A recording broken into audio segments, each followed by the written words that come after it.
Let's close out this Daily Bread Bible study strong as we are wrapping up the book of Deuteronomy here for day 63. Deuteronomy, the last two chapters, Deuteronomy 33 through 34. In Deuteronomy chapter 33, it should be noted that we see kind of a change in the usage around Moses. We see the third person being used to talk about Moses. And so it's an important reminder here that Moses does not dictate all of the words in the book of Deuteronomy. The first 5 books are ascribed to Moses, but we can see hints of an editor, though, through the change of the third person used to describe Moses during his final blessing on Israel.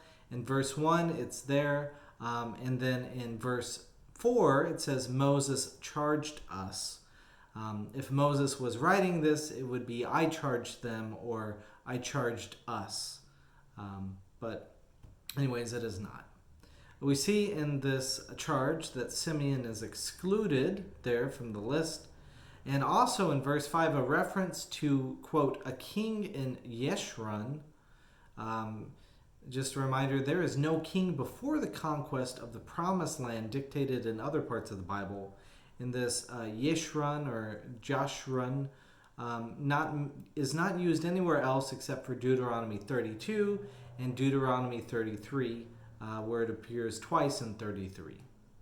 Now, Yeshurun or Joshurun is a fascinating name as it's closely connected with the names of Joshua and of Jesus. And really the name Jesus is the name Joshua as well too. But anyways, this is a very fascinating interplay of the names. There is a lot more there to be looked at.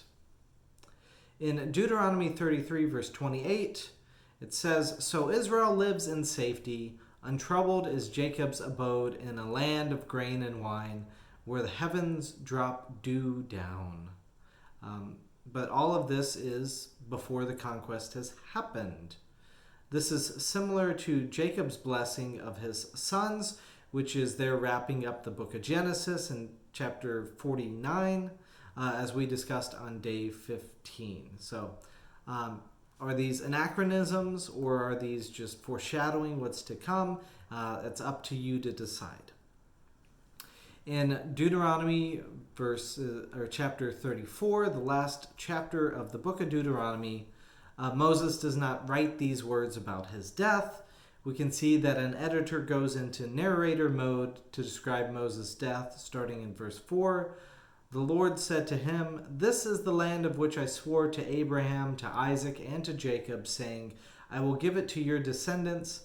I will have let you see it with your eyes, but you shall not cross over there. Then Moses, the servant of the Lord, died there in the land of Moab at the Lord's command. We see in verse 6 that he was buried in a valley in the land of Moab, opposite of Beth Peor, but no one knows his burial place to this day. So the day of the time of whoever editor was writing that down. Joshua then is appointed and takes over. Joshua, son of Nun, was full of the spirit of wisdom because Moses had laid his hands on him, and the Israelites obeyed him, doing as the Lord had commanded Moses.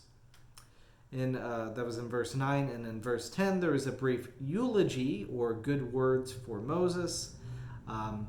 They say, as in wrapping things up, that never since there has arisen a prophet in Israel like Moses, whom the Lord knew face to face. He was unequaled for all the signs and wonders that the Lord sent him to perform in the land of Egypt, against Pharaoh and all his servants and his entire land, and for all the mighty deeds and all the terrifying displays of power that Moses performed in the sight of all Israel. So thus concludes the book of Deuteronomy and the account of Moses here. And we will be looking to Joshua next to be leading the people of Israel and into the next chapter in the next book of their life as a community. So thank you again for joining me in studying this Daily Bread Bible study. We will look at Joshua next time.